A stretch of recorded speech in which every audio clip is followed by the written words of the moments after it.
श्री राम। अब की बार सबका साथ, हर हर मोदी, हर हर मोदी। जोरदार टाळ्यांनी आपण स्वागत करूया आपल्या सगळ्यांचे। लाडके पंतप्रधान माननीय श्री मोदीजी, नंदुरबारमध्ये पुन्हा एकदा आपलं खूप खूप स्वागत। सर्वप्रथम मी महाराष्ट्राचे आदिवासी विकास मंत्री आणि नंदुरबार जिल्ह्याचे शिल्पकार माननीय डॉक्टर विजयकुमारजी गावित यांना विनंती करेन की त्यांनी भगवान बिरसा मुंडा यांची प्रतिमा, जे आपले श्रद्धास्थान आहेत, त्यांची प्रतिमा आपल्या माननीय पंतप्रधान श्री नरेंद्रजी मोदी यांना प्रदान करावी आणि त्यांचा स्वागत आणि सत्कार करावा। जोरदार टाळ्यांनी पुन्हा एकदा स्वागत करूया श्री नरेंद्रजी मोदी यांचं। ठीक आहे ना?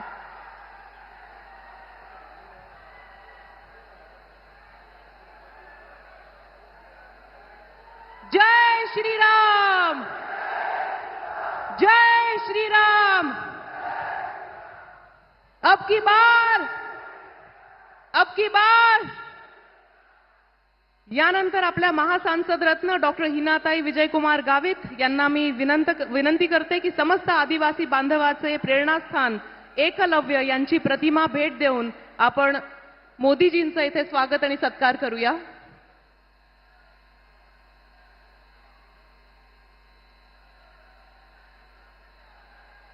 भारत माता की, भारत माता की, भारत माता की।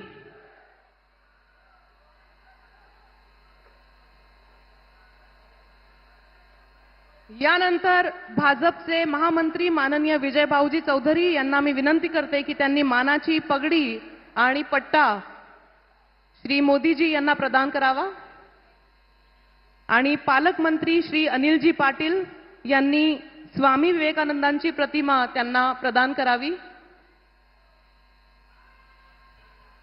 जय मातरम। अब की बार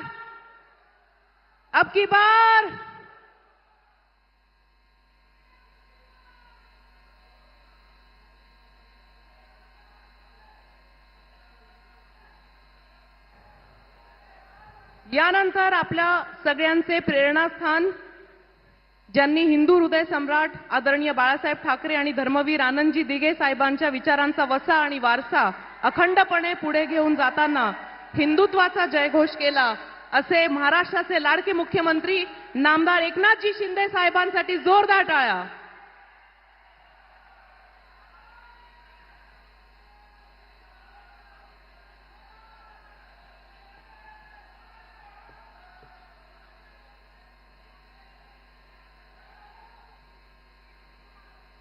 मना बट्टा खानदेशना भाऊ बहिणीसले आकाशजींना हार्दिक शुभेच्छा।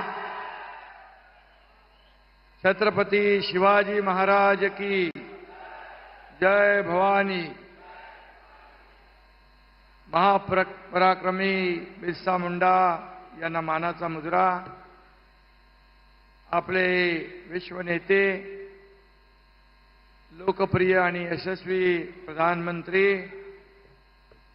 परम आदरणीय नरेंद्र मोदीजी यांचं मी नंदुरबार या पावनभूमीत आपल्या सगळ्यांच्या वतीने मनापासून स्वागत करतो, मनापासून त्यांना धन्यवाद देतो। आजच्या या महायुतीच्या जाहीर सभेला उपस्थित आमचे लोकप्रिय उपमुख्यमंत्री देवेंद्र फडणवीसजी, पालकमंत्री गावित, दुसरे आमचे मंत्री पाटील, व्यासपीठावरील सर्व सन्माननीय मान्यवर आणि प्रचंड मतात एवढ्या बहुसंख्येने आपण भर उन्हात उपस्थित झालात, ते आपले सर्व बांधव भगिनी, पत्रकार मित्रांनो, खरं म्हणजे रस्त्याला आणखी एवढी प्रचंड रांग आहे गाड्यांची आणि माणसांची की त्यांना यायला इथे म्हणजे सगळे रस्ते माणसांनी फुललेले आहेत आणि आदरणीय प्रधानमंत्री मोदीजींच्या सभेला असा सगळा जनसमुदाय लोटतो, जनसागर लोटतो. खरं म्हणजे अशी लोकप्रियता कुणाला लाभली आहे का बाबा? देशात नाही तर जगामध्ये सगळ्यात लोकप्रिय माणूस कोण आहे? व्यक्ती, त्यांचं नाव आहे नरेंद्र मोदीजी. आणि याचा आपल्याला अभिमान आहे, आपल्याला गौरव आहे. तर म्हणजे अक्षय तृतीच्या शुभ मुहूर्तावर मोदीजी इथे आलेत. त्यामुळे 4 जूनला डॉक्टर हिना गावित यांच्या विजयाची शुभवार्ता पक्की झालेली आहे. नंदुरबारच्या जनतेने ठरवलंय डॉक्टर हिना गावित गेल्या पाहिजे दिल्लीत आणि पाडवी राहिले पाहिजे गल्लीत. बरोबर आहे ना? आणि देशातल्या जनतेचा एकच निर्धार आहे, अब की बार फिर एक बार. मोदीजी अपने आदरणीय प्रधानमंत्री, लोकप्रिय प्रधानमंत्री, मैं आपको बताना चाहता हूं, ये हमारे नंदुरबार की जनता अपनी संस्कृति, अपना धर्म, अपना कर्म के लिए बहुत सजग और जागरूक रहते हैं. वे विकास भी चाहते हैं, लेकिन जल, जंगल और जमीन को सुरक्षित भी रखना चाहते हैं और ये उनकी पहचान है.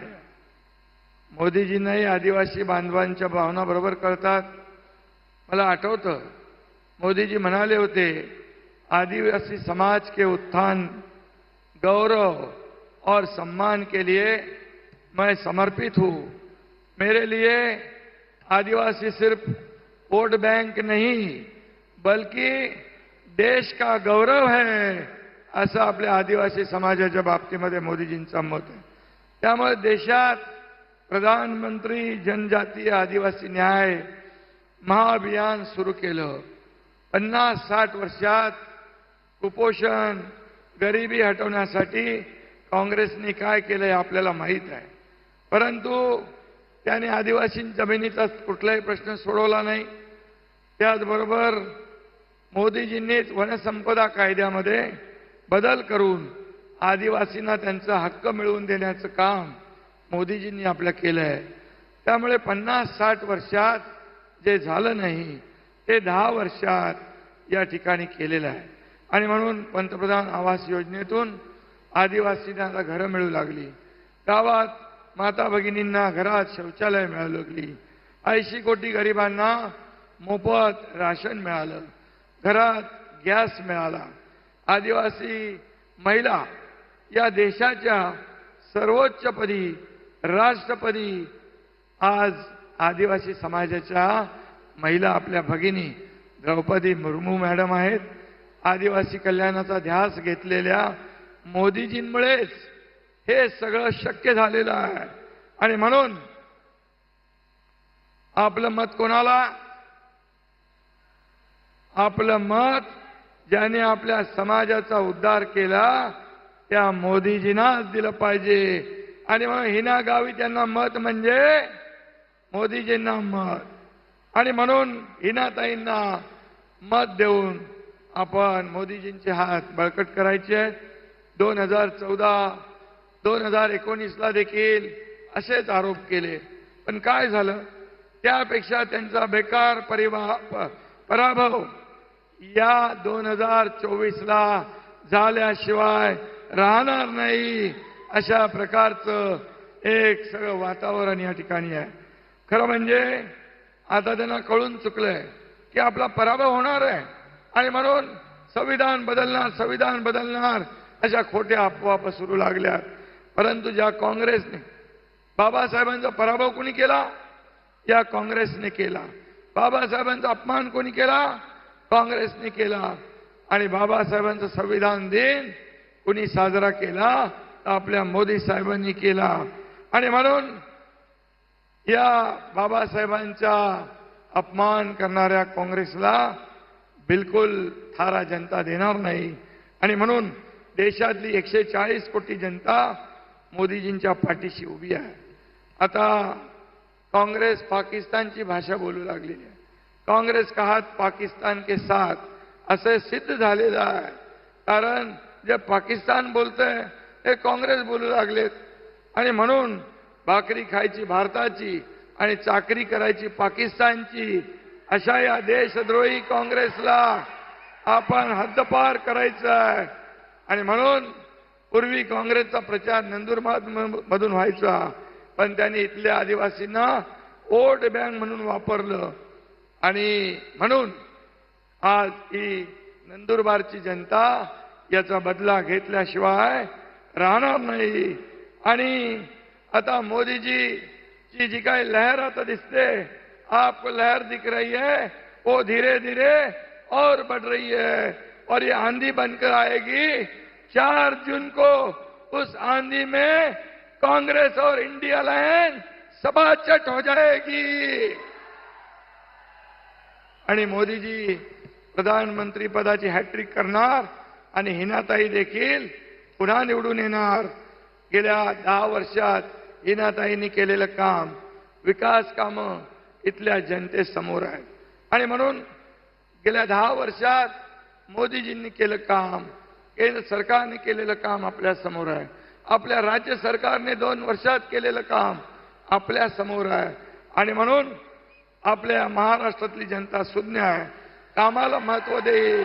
आणि म्हणून मी आपल्याला एवढंच सांगतो की आज या नंदुरबार मधल्या जनतेला माझी विनंती आहे की ज्यांनी 2014ला मोदीजींना आरोप केले त्यांचा सुपडा साफ झाला.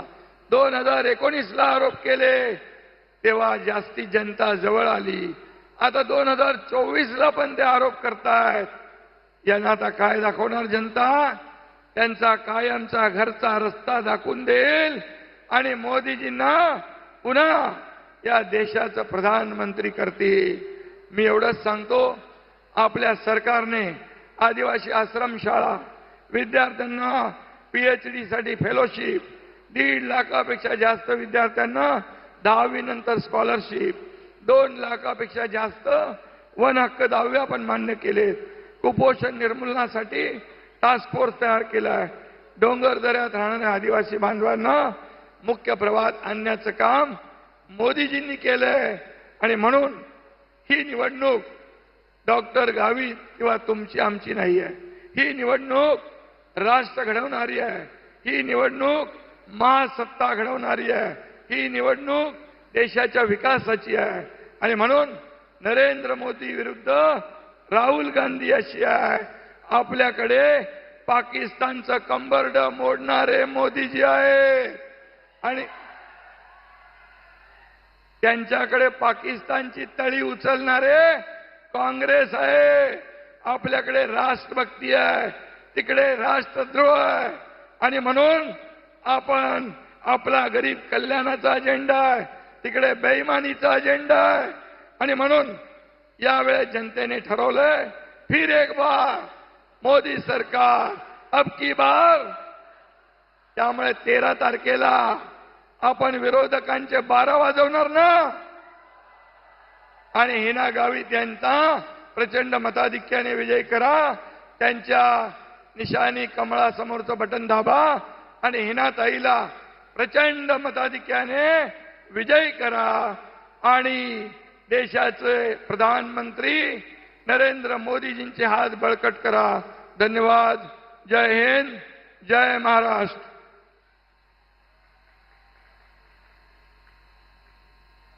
भारत माता की. मेरा देश मेरा परिवार, यानी हम सभी भारतवासी एक बहुत बड़ा परिवार है और इस परिवार के मुखिया हैं हमारे प्यारे मोदी जी. तो जोरदार तालियों के बीच स्वागत करते हैं जिनका हम बहुत बेसब्री से इंतजार कर रहे थे. जोरदार तालियों के बीच स्वागत करते हैं हमारे माननीय पंतप्रधान श्री नरेंद्र जी मोदी.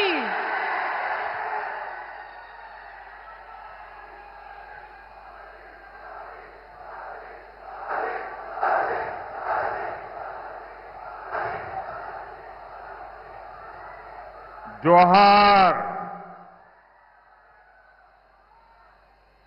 नंदुरबार मधील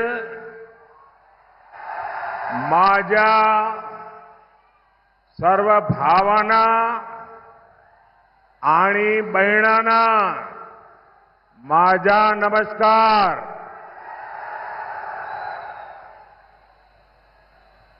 मैं देव मोगरा माता की धरती को नमन करता हूं। मैं महान आदिवासी सेनानी राघोजी भांगरे को श्रद्धापूर्वक प्रणाम करता हूं। हम सबको प्रेरणा देने वाले जननायक कृष्णाजीराव सावले, महात्मा ज्योतिबा फुले, सावित्रीबाई फुले, उनको भी आदरपूर्वक स्मरण करते हुए प्रणाम करता हूं। साथियों, आज अक्षय तृतीया आखा तीज का शुभ पर्व है। मैं सभी देशवासियों को और खास करके मेरे किसान भाई बहनों को अक्षय तृतीया की बधाई देता हूं। आज भगवान परशुराम की जयंती भी है। मैं सभी देशवासियों को इस शुभ दिन की भी शुभकामनाएं देता हूं। और अक्षय तृतीया हो और इतने सारे लोग आशीर्वाद देने के लिए आए हो। अक्षय तृतीया के जो आशीर्वाद मिलता है ना, वो भी अक्षय होता है। आज जितनी विशाल संख्या में आपका ये आशीर्वाद ये पक्का कर रहे हैं, पुनः एकदा पुनः एकदा पुनः एकदा। मैं देख रहा हूं अभी भी हुजूम का हुजूम अंदर आ रहा है।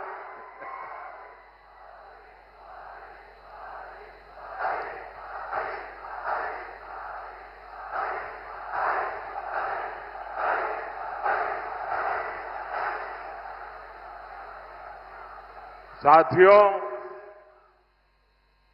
यहां नंदुरबार और गुजरात के बीच कोई दूरी नहीं है। और पहले भी मेरा खूब यहां आना जाना होता था। और नंदुरबार आए और चौधरी की चाय न पिए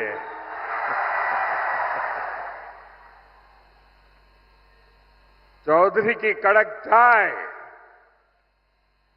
यानी नंदुरबार की यादों से जुड़ जाती है। और चाय का रिश्ता और आपके प्यार का कर्ज मोदी कभी भी भूल नहीं सकता। साथियों, वंचितों आदिवासियों की सेवा मेरे लिए परिवार के सदस्य की सेवा जैसी है। मैं कांग्रेस के शाही परिवार की तरह बड़े घराने से नहीं निकला हूं। मैं तो गरीबी में ही बड़ा हुआ हूं। मुझे पता है यहां आपने कितनी तकलीफ उठाई है। हमारे आदिवासी भाई बहन यहां काफी ऊंचाई पर भी रहते हैं। पानी के लिए कैसे आपको उतरकर नीचे आना पड़ता था, तब पानी मिलता था, ये माताएं बहनों को सबको मालूम है। आपके जीवन में भी मुश्किलों का पहाड़ था। कितने ही आदिवासी परिवारों के पास पक्का घर नहीं था। आजादी के 60 साल बाद भी गांवों में बिजली नहीं पहुंची थी, और इसलिए मोदी ने संकल्प लिया था, हर गरीब को घर, हर आदिवासी को घर, हर आदिवासी के घर में पानी, हर परिवार को पानी की सुविधा। दूर सुदूर जंगलों में भी गांव क्यों न हो, हर गांव में बिजली। साथियों, हमने नंदुरबार के करीब 1.25 लाख, देखिए आजादी के 70 साल के बाद मैं कह रहा हूं, करीब 1.25 लाख गरीबों को हमने पीएम आवास पक्का घर दिया सिर्फ नंदुरबार में। और मेरा एक काम है, मैं करोगे आप लोग? मेरा एक काम करोगे? ये मेरा दिली काम है, करोगे? माताएं बहनें करेगी? ये जो पीछे लोग खड़े हैं वो करेंगे? हाथ ऊपर करके बताओ, करेंगे तो मैं बताऊं करेंगे। अच्छा, मेरा एक काम करना, इन दिनों आप चुनाव के लिए जब भी गांव में जाए, मोहल्ले में जाए, और अगर आपके ध्यान में आए कि भाई ये 2 परिवार है, उनको अभी गैस का कनेक्शन नहीं मिला है, ये 2 परिवार रह गए हैं, उनको नल से जल नहीं मिला है, अभी 4 परिवार रह गए हैं, वो तो अभी कच्ची झोपड़ी में रहते हैं, उनको पक्का घर नहीं मिला है, आप उनका नाम पता लिख लीजिए और मुझे भेज दीजिए।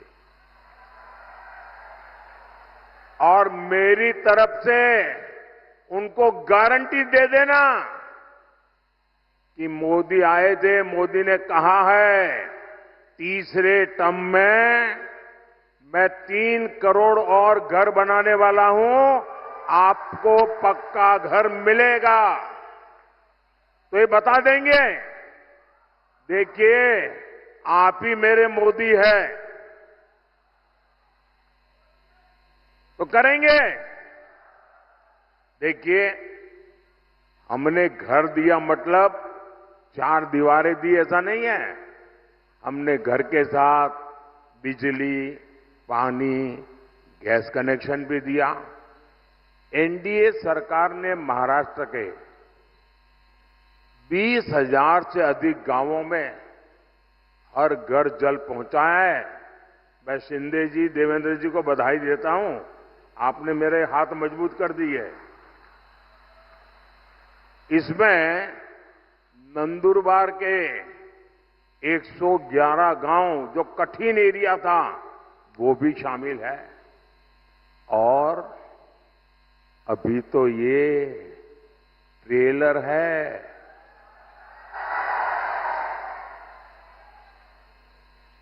अभी तो मोदी को बहुत कुछ करना है और आपके लिए करना है। साथियों, एक तरफ भाजपा के ये प्रयास है और दूसरी तरफ एक कांग्रेस है। कांग्रेस ने आदिवासी भाई बहनों की कभी परवाह नहीं की। आदिवासी इलाकों में सिकल सेल एनीमिया एक बड़ा खतरा रहा है, लेकिन कांग्रेस ने इस बीमारी की तरफ उतना ध्यान ही नहीं दिया। ये बीजेपी है जिसने सीकल सेल एनीमिया को जड़ से खत्म करने के लिए अभियान चलाया है। और मेरी माताएं, बहनें, नौजवान, ये जो सिकल सेल एनीमिया के लिए मैं काम कर रहा हूं ना, वो चुनाव के लिए नहीं कर रहा हूं। आने वाली आपकी अनेकों पीढ़ियों के लिए मैं लगा हुआ हूं, ताकि उनको वो ऐसी बीमारी ना आए। कोई गरीब कुपोषण का शिकार ना हो, हमने इसकी भी चिंता की। आज नंदुरबार से के 12 लाख से ज्यादा लोगों को मुफ्त राशन मिल रहा है। साथियों, कांग्रेस जानती है कि वो विकास में मोदी का मुकाबला कर ही नहीं सकते, और इसलिए वो इस चुनाव में झूठ की फैक्ट्री खोल के बैठ गए हैं, झूठ फैलाकर वोट लेना चाहते हैं। कभी आरक्षण को लेकर झूठ, कभी संविधान को लेकर झूठ, और इन्होंने पूरा इकोसिस्टम ऐसी अफवाहें फैलाने के लिए 24 घंटे लगा के रखा है। साथियों, आरक्षण पर कांग्रेस का हाल चोर मचाए शोर, ये चोर मचाए शोर वाला है। धर्म के आधार पर आरक्षण बाबा साहब के सिद्धांतों के खिलाफ है, बाबा साहब की भावना के खिलाफ है। संविधान निर्माताओं ने जो संविधान बनाया, उसकी पीठ में छुरा भोंकने वाला ये माफ न कर सके ऐसा पाप है। लेकिन कांग्रेस पार्टी का एजेंडा है दलित, पिछड़े, आदिवासी, इनका आरक्षण छीन करके माइनॉरिटी के नाम पर अपने वोट बैंक को दे देना। और मैं ऐसे हवा में नहीं कह रहा हूं, मेरे पास मजबूत उदाहरण है। और इसलिए मेरे भाई बहन, आप घर घर हर एक आदिवासी परिवार को समझाइए, और मेरे आदिवासी समाज के पढ़े लिखे लोग हैं, उनको भी मैं करबद्ध प्रार्थना करता हूं कि आप समाज को जगाइए। ये कितना बड़ा संकट कांग्रेस वाले लेकर के आए हैं। अब उन्होंने क्या किया, कर्नाटका में धर्म के आधार पर आरक्षण देने की दिशा में बहुत बड़ा कदम उठाया, और उन्होंने कहा रातों रात कर्नाटका में जितने भी मुसलमान लोग हैं, उन सबको रातों रात ओबीसी बना दिया। एक ऑर्डर निकाल दिया, मुख्यमंत्री ने थप्पा मार दिया। अब हुआ क्या, जो ओबीसी को आरक्षण मिलता है, उसका सबसे बड़ा हिस्सा ये रातों रात ओबीसी बन गए, उन्होंने लूट लिया। अब बताइए, ये वो आदिवासियों के लिए करना चाहते हैं, वो दलितों के लिए करना चाहते हैं, और ये कर्नाटका का मॉडल पूरे देश में लागू करना चाहती है। एससी, एसटी, ओबीसी का आरक्षण खत्म करने के लिए। और मैं गंभीरता से कह रहा हूं, ये महाअघाड़ी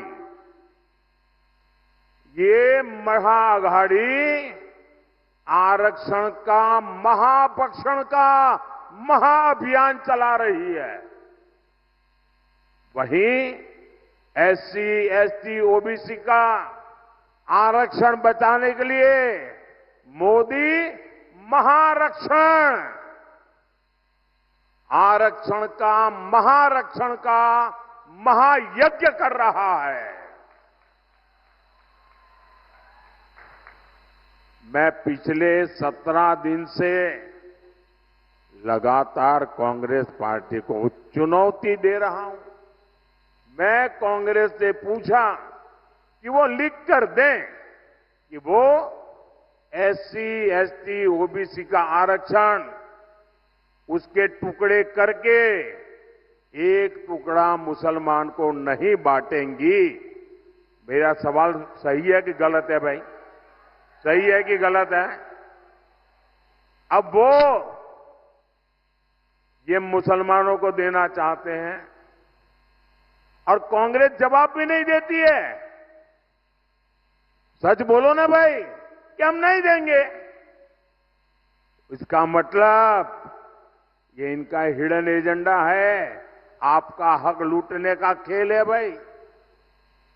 मेरे इस चैलेंज पर कांग्रेस की चुप्पी थी, यानी दाल में काला है। ये चाहे जितनी भी कोशिश कर लें, देश विरोधी ताकतों के साथ मिलकर कितना ही झूठ फैला ले, आपके पास मोदी का भरोसा है। आपके पास मोदी की गारंटी है। और आप लिख के रखिए, मोदी जब तक जिंदा है, मोदी जब तक जिंदा है, एससी, एसटी, ओबीसी में से आरक्षण का रत्ती भर भी हिस्सा मैं किसी भी धर्म के आधार पर नहीं देने दूंगा। कोई उसको हाथ नहीं लगा सकता है। और देशवासी, मैं बड़े जिम्मेवारी के साथ कहना चाहता हूं और दायित्व के साथ कहना चाहता हूं, वंचित का जो अधिकार है, चाहे एससी हो, एसटी हो, ओबीसी हो, वंचित का जो अधिकार है, मोदी उसका चौकीदार है।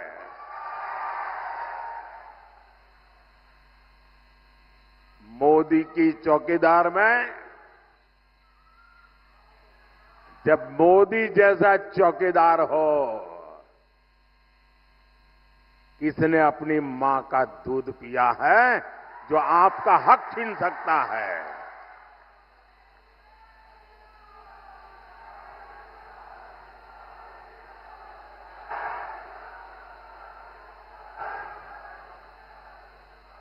साथियों,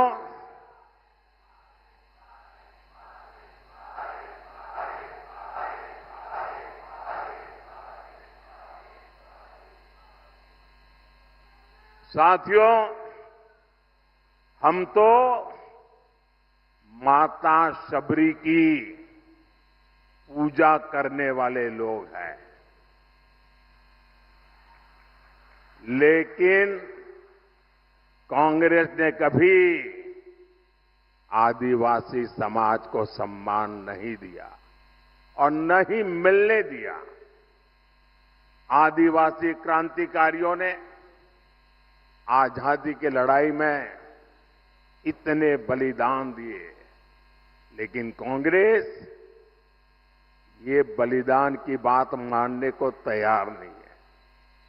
आजादी की लड़ाई का पूरा श्रेय कांग्रेस केवल एक परिवार को ही देती रही है। ये भाजपा है जो देश भर में आदिवासी स्वतंत्रता सेनानियों पर म्यूजियम बनवा रही है, ताकि आने वाली पीढ़ियों को पता चले कि हमारे पूर्वज आदिवासियों ने देश के लिए कितने बड़े बलिदान दिए थे।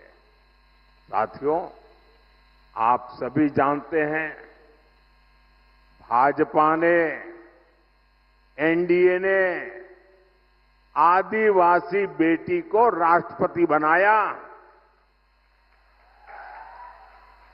और पहली बार ऐसा हुआ। लेकिन आपको याद रहना चाहिए, वो कौन लोग थे जिन्होंने आदिवासी बेटी द्रौपदी मुर्मू जी को चुनाव राष्ट्रपति का चुनाव हराने के लिए रात दिन एक कर लिए थे। वो कौन थे? ये कांग्रेस वाले थे, जिन्होंने एक आदिवासी बेटी को राष्ट्रपति बनने से रोकने के लिए रात दिन एक किया था। और कांग्रेस पार्टी ने ऐसा क्यों किया? और इसकी एक वजह अभी 2-3 दिन पहले ही खुली है। कांग्रेस के जो शाहजादे हैं ना, उनके गुरु अमेरिका में रहते हैं। ये कांग्रेस के शाहजादे के एक गुरु अमेरिका में रहते हैं। उन्होंने भारत के लोगों पर रंगभेदी टिप्पणी की है। रंग के आधार पर भेद, ऐसा गंभीर आरोप लगाया है।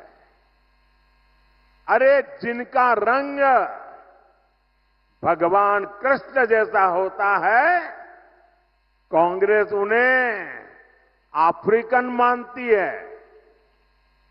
और इसलिए द्रौपदी मुर्मू जी राष्ट्रपति बने, उन्हें ये मंजूर ही नहीं था। आप लोग बताइए, यहां जो भगवान कृष्ण के रंग वाले हैं, क्या वो सब अफ्रीकन है क्या? क्या ये अपमान है कि नहीं है? क्या आदिवासी समाज का अपमान, इसका बदला लेने के लिए ये रंगे की बातें कर रहे हो? साथियों, कांग्रेस पार्टी का एजेंडा कितना खतरनाक है, ये शहजादे के गुरु ने इसका भी खुलासा किया है। ये शहजादे के गुरु ने अमेरिका से कहा है कि राम मंदिर का निर्माण और रामनवमी का उत्सव ये आइडिया ऑफ इंडिया के खिलाफ है, भारत के विचार के खिलाफ है। उन्होंने यहां तक कह दिया, मोदी मंदिर जाता है, वो भी उनके पेट में चूहे दौड़ने लग जाते हैं। कांग्रेस मेरा मंदिर जाना भी भारत विरोधी है। बताइए भाई, क्या मंदिर जाना ये देशद्रोह है क्या? जरा आप बताइए, देशद्रोह है क्या? क्या ये भारत विरोधी काम है क्या? आप कल्पना कर सकते हैं? आप कांग्रेस की मानसिकता देखिए। ये राम के देश में राम मंदिर को देश विरोधी बता रहे हैं। ये तुष्टीकरण के लिए सरकारी इफ्तारी करने वाले लोग, ये आतंकवादियों की कब्रों को संवारने वाले लोग, ये हम सबके प्रभु राम और जिनका राम मंदिर, जहां हम जाते हैं, उस राम मंदिर जाने को देश विरोधी बता रहे हैं। मेरे भाई बहन, हम तो माता सबरी के पुजारी हैं। ये इंडी गठबंधन हमला, ये मोदी पर नहीं, 140 करोड़ देशवासियों की आस्था पर है। ये हमला आप पर है, ये मेरे देश के आदिवासियों पर हमला है। कांग्रेस पार्टी देश से हिंदू आस्था को मिटाने का षड्यंत्र कर रही है। साथियों, प्रभु श्री राम जीवन के उच्चतम आदर्शों, महानतम गुणों और सुंदरतम मूल्यों के महासंगम है। भारत के अस्तित्व का आधार राम से है और भारत के भविष्य का प्रेरणा पुंज भी प्रभु श्री राम है।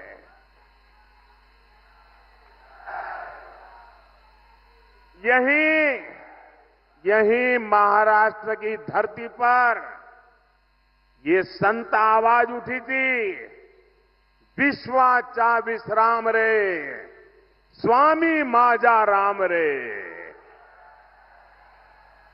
अर्थात मेरे राम तो पूरे विश्व के विश्राम है, आश्रय है। ऐसे प्रभु राम को कांग्रेस पार्टी वाले आइडिया ऑफ इंडिया के खिलाफ मानती है। भगवान श्री राम की सीख है, परहित सरीस, धर्म नहीं भाई, पर पीड़ा सम नहीं अधमाई। अर्थात दूसरों की सेवा से, परोपकार से बढ़कर कोई धर्म नहीं है और किसी को पीड़ा देना ही सबसे बड़ा पाप है। ऐसे प्रभु राम को शहजादे, उनके गुरु और Congress party India idea of India के खिलाफ मानती है। हमारे राम कहते हैं, कोमल चित दिनह पर दाया, मन वच क्रम ममा भगति अमाया। अर्थात जो दीन दुखियों की पीड़ा को जानता है, महसूस करता है, वही मेरा भक्त है। ऐसे प्रभु राम को कांग्रेस आइडिया ऑफ इंडिया के खिलाफ मानती है और ये भगवान राम की ही शिक्षा है। धर्मुनु दुसुर, धर्मो न दुसर, सत्य समाना, आगम निगम पुराण बखाना। अर्थात सत्य से बढ़कर कोई धर्म नहीं है। ऐसे प्रभु राम को कांग्रेस आइडिया ऑफ इंडिया के खिलाफ मानती है। ये राम ही है, ये राम ही है जो सभी दीन दुखियों को, वंचितों को गले लगाकर अपने पास बैठाते हैं। सहज सहज स्नेह विबस रघुराई, सहज स्नेह विबस रघुराई, पूछी कुशल निकट बैठाई। ऐसे प्रभु राम को कांग्रेस आइडिया ऑफ इंडिया के खिलाफ मानती है। हमारे राम जनजातीय समाज से कैसे मिलते हैं? हमारे राम जनजातीय समाज को मिलते हैं, पुरजन करी जो हारूगर आए। अर्थात राम आदिवासियों का, उनकी संस्कृति का सम्मान करते हैं, उनसे जोहार करके मिलते हैं। ऐसे प्रभु राम को कांग्रेस आइडिया ऑफ इंडिया के खिलाफ मानती है। हमारे प्रभु श्री राम ने हमें सिखाया है, और ये जो लोग देश छोड़ करके भाग गए हैं, वो जरा कान खोल के सुन ले। हमारे प्रभु राम ने सिखाया है, अपि स्वर्णमयी लंका न में लक्ष्मण रोचते, जननी जन्म भूमिश्च स्वर्गादपि गरीयसी। अर्थात हमारी मातृभूमि स्वर्ग से भी बढ़कर है।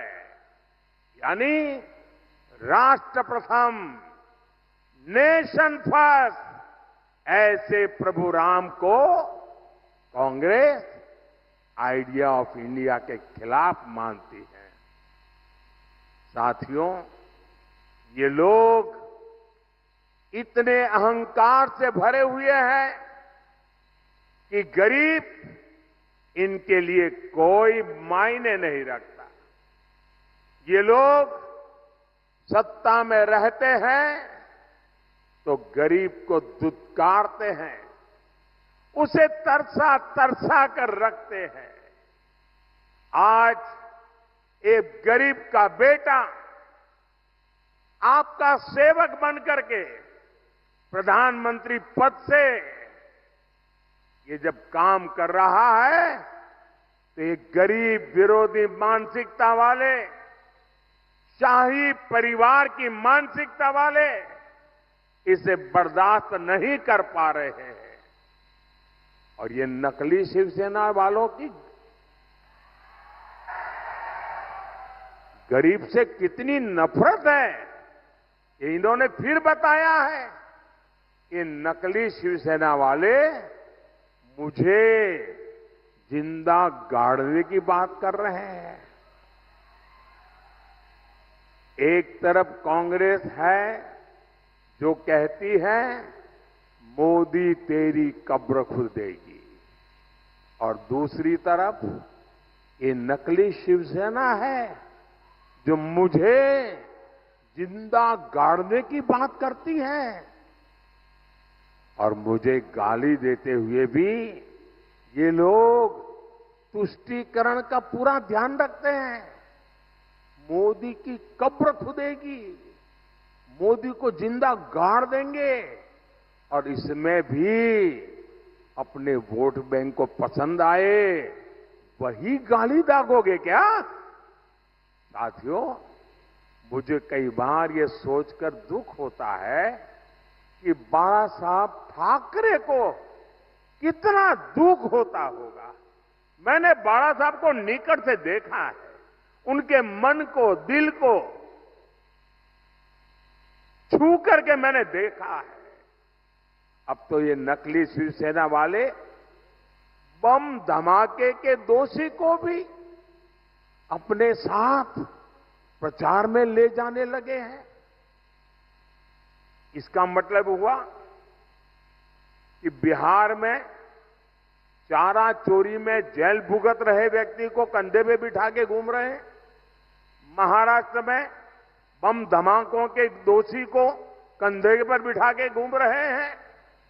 ऐसे पापियों को लेकर के जिनको चलना पड़ रहा है, इन लोगों के विषय में 50 बार सोचना पड़ेगा।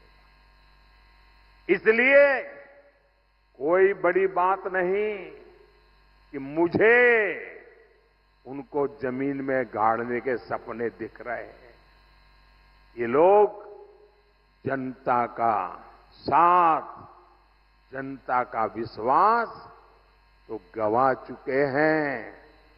इनकी अपनी सियासी जमीन खिसक चुकी है। लेकिन ये भूल रहे हैं कि भारत की 140 करोड़ जनता, मेरे माताएं बहनें इतनी बड़ी तादाद में जो आई है ना, ये मेरी माताएं बहनें, यही मोदी की रक्षक है। ये मातृशक्ति मेरा रक्षा कवच है। मुझ पर मातृशक्ति का इतना आशीर्वाद है, ये लोग चाहकर भी मोदी को जीते जी भी और मरने के बाद भी जमीन में नहीं गाड़ पाएंगे।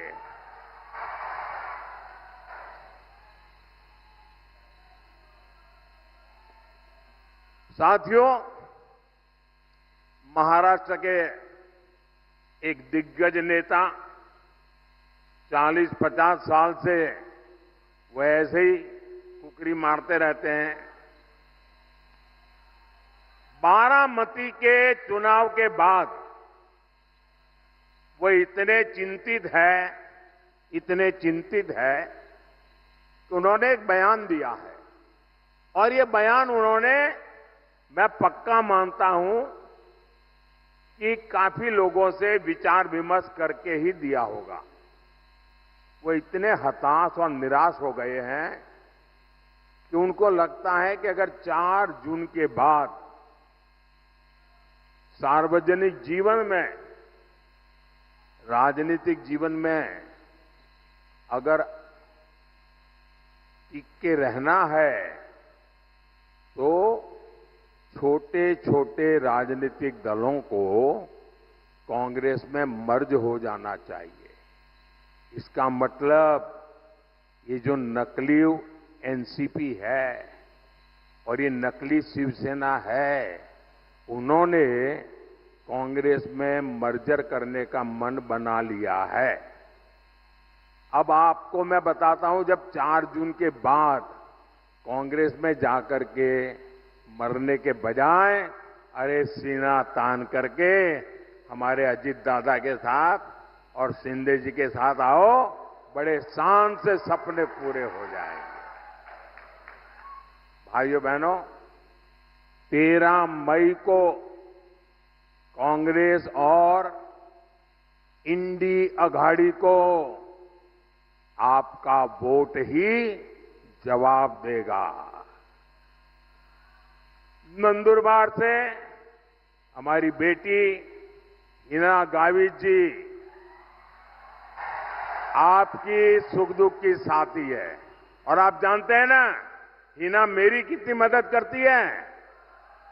पार्लियामेंट में आपने देखा होगा, ये छोटी बेटी है लेकिन पार्लियामेंट में विपक्ष वालों के छक्के छुड़ा देती है। आप उन्हें ज्यादा से ज्यादा वोट देकर बहुत बड़ी जीत दिलाइए। और मेरा इसके लिए आग्रह है, मतदान ज्यादा होना चाहिए। भाई करोगे? पहले मतदान फिर जलपान, मंजूर है? अच्छा, मेरा एक काम करोगे, जरा हाथ ऊपर करके कहिए। माताएं बहनें बताइए, मेरा एक काम करोगे? जरा हाथ ऊपर करके बताइए, मेरा एक काम करोगे? देखिए, घर घर जाना और लोगों को कहना कि अपने मोदी जी आए थे और मोदी जी ने आपको प्रणाम भेजा है। मेरा प्रणाम पहुंचा देंगे? हर परिवार में मेरा प्रणाम पहुंचा देंगे? बोलिए भारत माता की, भारत माता की, भारत माता की। बहुत बहुत धन्यवाद।